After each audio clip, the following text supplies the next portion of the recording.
Today, we'd like to welcome Bryn Norman, who is a lawyer who has a long history in commercial and residential real estate. Real estate is a huge issue in the pandemic, and Bryn is here with some answers for us. So Bryn, can you just give us a little bit more detail on your background in the commercial and residential real estate business? Sure. So I started out my career, like many young lawyers, at a big Bay Street law firm, downtown Toronto, and got a lot of exposure to the real estate practice. Then shortly thereafter, I moved to a smaller real estate development company where I was the general counsel for about 4 years. And since then, I've moved to an even larger company where I'm a senior in-house counsel at that company. So your experience straddles both both commercial and residential real estate, right? Yes, that's right. I've been involved in both commercial and residential.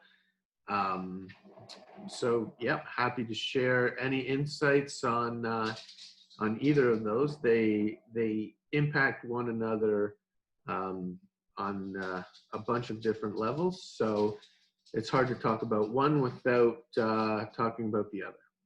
How has this pandemic personally affected you?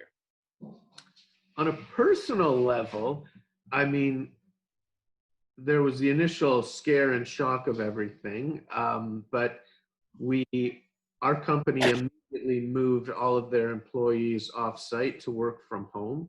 And so fortunately for me, I get along quite well with my wife. And so we've been both working from home for the last 2 months. And although there's certainly some inefficiencies of working from home, there's also some positives, which is getting to spend more time with your wife. My wife is pregnant right now, so it's a nice Exciting time. we get to spend this time together before the first child arrives. Very good. Bryn, maybe we can start with the commercial real estate market. Sure. Because we've had that conversation in a couple of our other podcasts from people who have a different experience, different perspective on that. And I'm just wondering, are there general trends going forward in commercial real estate that you see that are different from what we've done in the past? To answer your question, yes, definitely. There's emerging trends that are going to come out of this pandemic, and it's fascinating and interesting to consider where. I'm sorry, I'm going to have to cut you off for a minute because you're actually your audio is staticky. I'm not sure why that is. You try talking now? Yes. Can you hear me better now? Perfectly. Yeah. Strange. Okay, so shall we ask that question again? Answer again from the beginning. Changes in commercial real estate that are different from what we experienced in the past. Sure. So, I mean, I think there's going to be a few changes that come out of this this pandemic, and it's hard to completely say where the commercial market's going to go, but some of the changes that you'll obviously see are going to be, changes in the layouts of, general office buildings and stuff. There's going to be a need for more personal space, but at the same time, there's been this shift to having employees work off-site. I've heard recently that the average company saves about $7,000 a year in space when their employees work off-site, and so from a cost savings perspective, there might be a shift to have more of the employees work off-site, but at the same time, there might be a requirement for more space for the employees who do stay in the workplace. So it's hard to really say how the market's going to be changed, but there's definitely going to be, space requirements and changes coming down the pipes. That's for sure. But it sounds like if more people are working at home, that what commercial landlords are facing now is significantly reduced demand. And what's that going to mean? I 100% agree. And in particular, in the downtown core, right before all of this happened, the demand was so high that it was a challenge to even get a place if you were a commercial tenant. I mean, there was almost 100% occupancy everywhere. Anytime something came available, there'd be bidding wars just to rent space, and it would get snapped up within hours, not even days, just hours within it becoming available. And so there's definitely going to be a drop in demand. You'll also, companies like WeWorks that were exploding. Everyone wanted to be a part of WeWorks. I think you're going to see a major decrease there. You'll see, people going back home and not wanting to be exposed to that busy environment. So yes, definitely there will be a decrease. I think you'll also see a lot of these companies fold completely or have to reorganize themselves completely. A lot of these like smaller companies don't have huge cash reserves to be able to, go for years and years and years.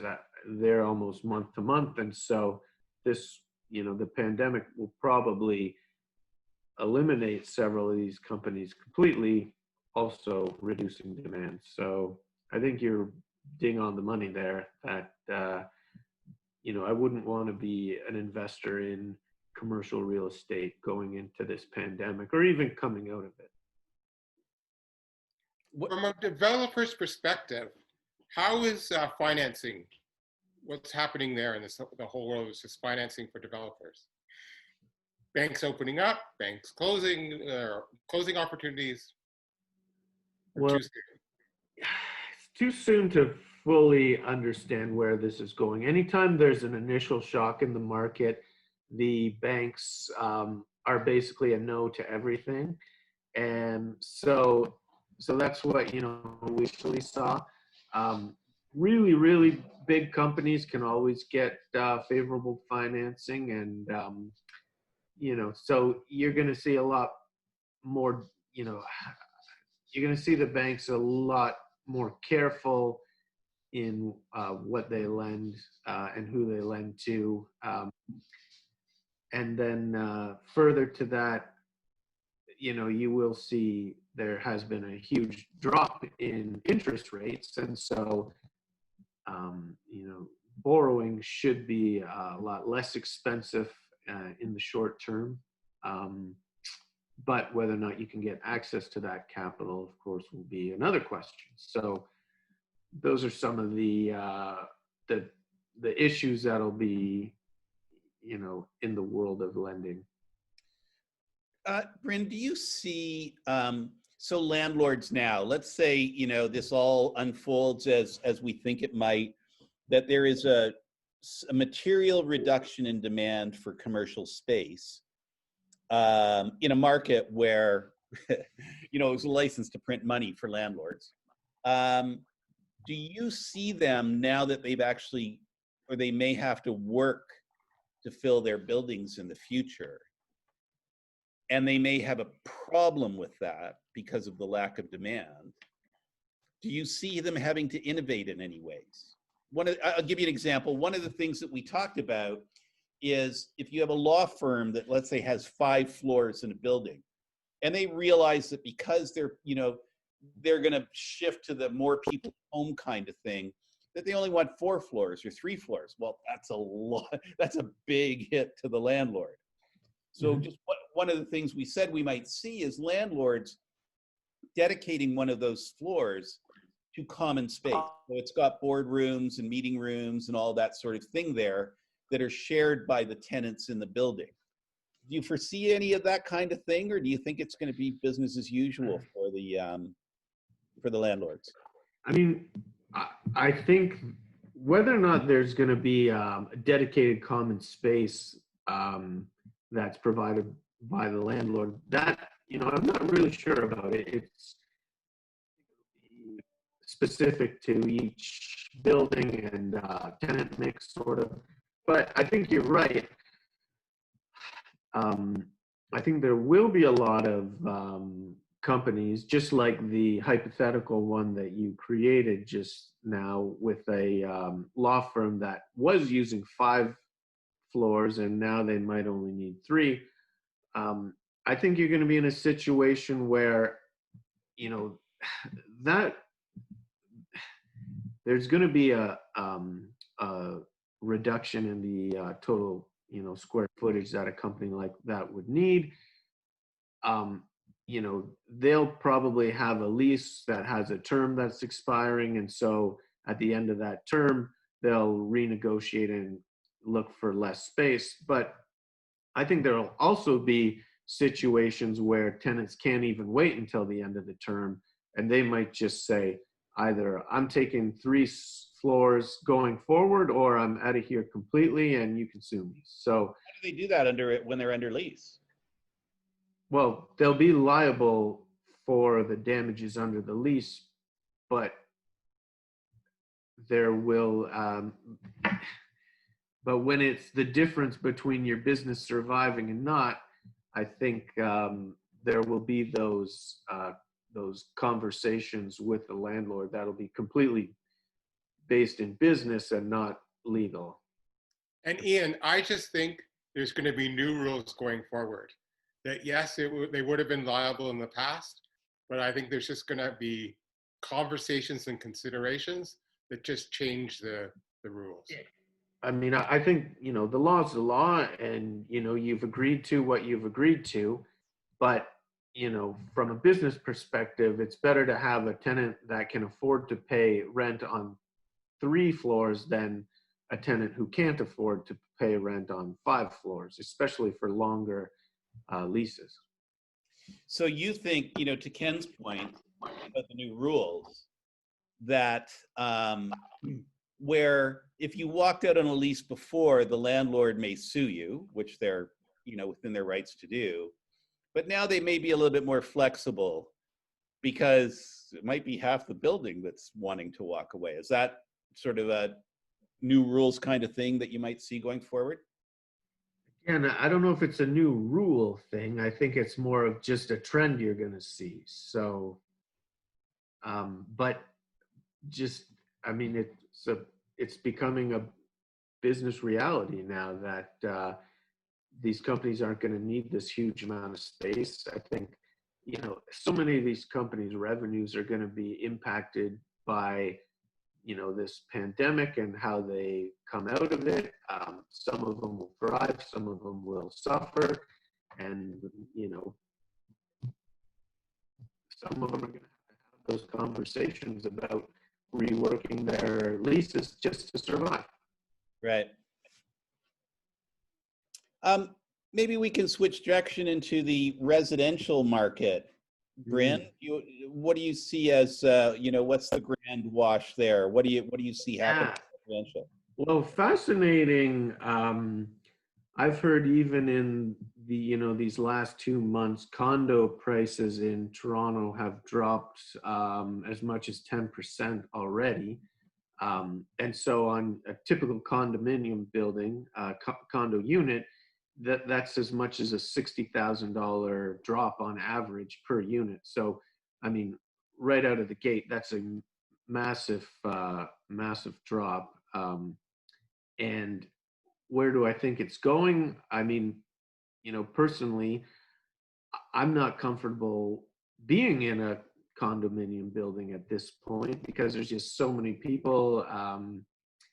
And it's so easy to catch the coronavirus basically in that type of environment. So where I see things going, especially when you consider the the new trend to want to work from home, I could definitely see there being a push to the outskirts of the city for people to buy bigger places outside of the city and work from home from there. I mean, it seems like a lot more appealing of a setup to have a larger home for the same price and to also be working from home. So I could see from a residential perspective, you know, people exiting the condo market, or at least it not, you know, being as on fire as it had been for the,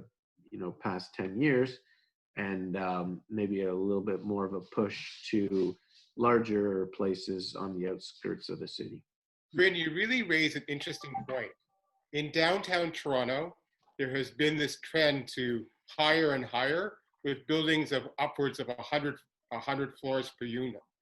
If there's only 2 people allowed in the elevator at a time, this can become very complicated when everyone wants to leave for work at 7:30 or 8 o'clock in the morning, and you're trying to move groups of people, you know, up and down in an elevator. True of an office, an office condo also, or office building also, but definitely in the real estate market, I don't know if I want to live on a 100th floor with all of the rules and restrictions of an elevator. That's a great point. I mean, I've been in buildings where I've had to wait a half an hour to take the elevator down from one of those top floors, and I can't even imagine what that would be like if only 2 people were allowed in the elevator. At that time, I think we were stuffing everyone in like sardines. So, like, frankly, it just wouldn't work. You know, to be only able to do 2 people at a time in those 100-story buildings. So yeah, certainly wouldn't be very appealing to me. And your point is very well taken. It's something I haven't even really given a lot of thought to. And you know, the thing too, when you're building, it's not like you can simply say, okay, well, you know, we're just going to add a few more elevator banks. Right. To the building. I mean, one, the ones that are already built, you know, there's nothing you can do about it. And 2, you know, the value of that space is, it takes away from so much of the building efficiency as a developer. I mean, giving up all those square footage that you'd otherwise be selling as residential to just having them common space, it would completely impact and destroy the profitability of the project. So, so yeah, there's no simple solution there. Now, where do you see for residential, Bryn? Let's talk how condos are such a dominant part of our Toronto real estate market. But let's talk housing. Do you see the pandemic as being a blip in demand and pricing, and that the underlying, you know, health of the residential retail market is intact, or do you see there being some more structural change like we do see in the commercial real estate market? Yeah, no, I think that this is a blip in the residential real estate market, and I do see it as a great opportunity for those who are sitting on cash and can enter the market. It's probably one of those times where people will look back and say, oh, I should have got in during the pandemic.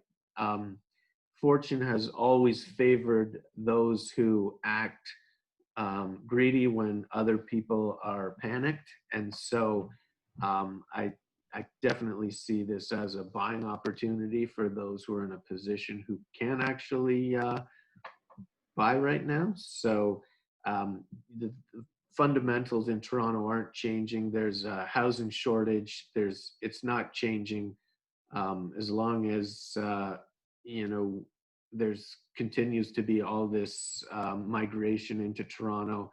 We're not building enough houses to meet the demand, In fact, there's a shortage year after year after year. So I think that's just going to continue, and prices will keep going up.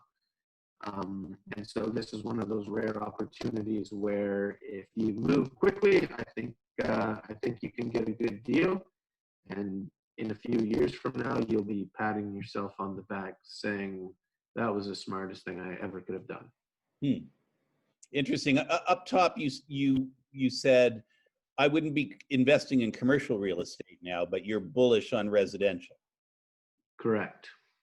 Well, I mean, with commercial, you're going to see different trends, right? There's certain sectors that'll do really well. I think everything's moving to online shopping, right? So retail is going to be hurt significantly, but logistics are going to be through the roof. So warehousing and industrial, I think, are going to be taking off. I think that's a good place to be. The Amazons and Walmarts of the world, that's where everything's shifting right now. And so anything that supports that sort of online purchasing world, I think will do quite well. On the commercial side, if I was an owner of a bunch of malls, I personally would be in absolute panic. What do you think the future is of, the commercial real estate mall guy going to be? I wouldn't want to be there. I don't think I don't think it'll ever go away completely, but I just think it's becoming less and less relevant. Where my unique thought on this could be totally out to lunch, but I could see like the commercial sort of mall becoming more of like a display. It's like, people might have displays where you can walk by and see and then go online and purchase, but I just, what had been going on, the actual, mall shopping as it used to be, it's just, in my opinion, it's starting to become less and less relevant. Well, I think the implication of what you're saying too is that I think that's called showcasing, right? Where you have a retail location that's just where you can see and touch the stuff, and then you go order it online. But you would think that retail tenants in malls would need less space if all they're doing is showcasing. That's my point. Correct. Couldn't agree more. And then another area where there's great concern about that. We walk down our streets, and our retail stores, our mom and pop stores, are the bread and butter of our communities and our economy and that sort of thing. Do you see retail taking a huge hit? As in, let's say, hypothetically, we'll have half as many stores as we had before on the streets. Do you see it being that big, a flushing out, or is this a small blip? Giving like a percentage would be, I think it's probably a little too early for me to do that. But, there's, you think about some of these bigger chains, if my theory was right, that we move into more of this showcasing environment, I wouldn't imagine that you need as many outlets per, larger company. That's a really great question. There will be a reduction. It's just how much I couldn't predict. Right. So, Bryn, let's wrap up today with where would you put your money kind of thing. We've talked a little bit about it, but so can you? You've got let's say a couple with a young family, and they're looking for a home. Are you saying that they're in great shape if they've got money to invest in a home now? Today, yes. I think there's deals to be had today, especially too. for those who are listing their properties right now, you're just not seeing as many buyers, right? People are still afraid to, go to showings. There is this big surge in online showings, but without actually being able to go in and touch and feel what you're buying, there's certainly a big drop in demand. So if you're a purchaser and you've got the courage to go out and go into an open house and feel confident in what you're going to buy, I think you're competing against a lot fewer purchasers. I think the bidding wars are dropping completely, and I think there's opportunities to get great deals out there. So if I'm a young couple looking to buy, I'd be looking depending on one's circumstances, but assuming one or both of those couples can work from home, I'm looking sort of on the outskirts of the city, and I expect that those properties are going to go up in value over time. I'm not looking at the condo market right now. If I've been in the condo market, I might be looking to exit the condo market, take my profits, and move to the outskirts. Why would you do that for condo? Why would you do that for condo? I mean, why would I do? I see the fabulous growth that we had been seeing in condo sales slowing a little bit for the price appreciation. So, if I bought 10 years ago and I've made tons and tons of money on the value of my condo, I might be happy to cash some of it out and go somewhere where I think property prices will be increasing.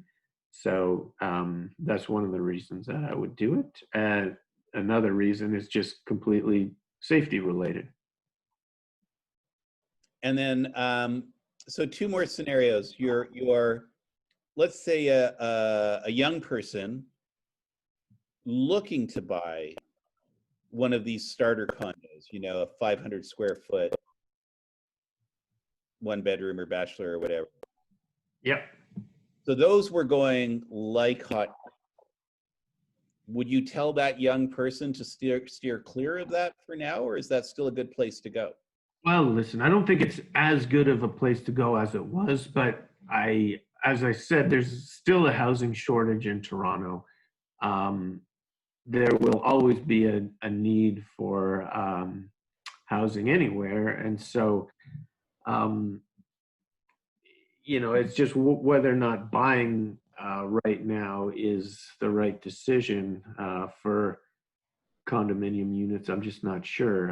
It might be, I'd probably recommend that individual consider renting for a year, kind of figuring out where they really want to be. I don't think there's a need to dive into the condo market right at this particular point.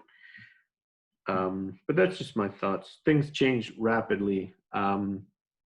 There's already talk about vaccine trials, and if things turn around really quickly and this is all behind us, then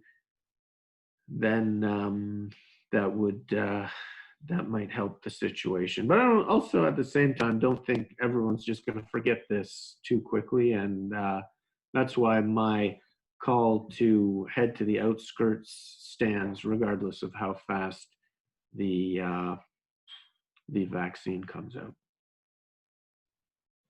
Ken, do you have any other questions? No, Brent, is there any areas that we've missed? Anything that you want to add before we wrap up here? I think that covers a lot of interesting points. I mean, there's just we could have a conversation for hours and hours and hours about this stuff, and there's a lot of subsets of topics that we could get into. So maybe we can pick a particular topic and go into more details at another later time. Perfect. Sounds good. Bryn Norman, commercial real estate and residential real estate lawyer. Thank you very much for joining us today and giving your thoughts on what's going to happen in the real estate market as a result of our friendly neighborhood pandemic. Thank you very much. Thanks, guys. Thank you.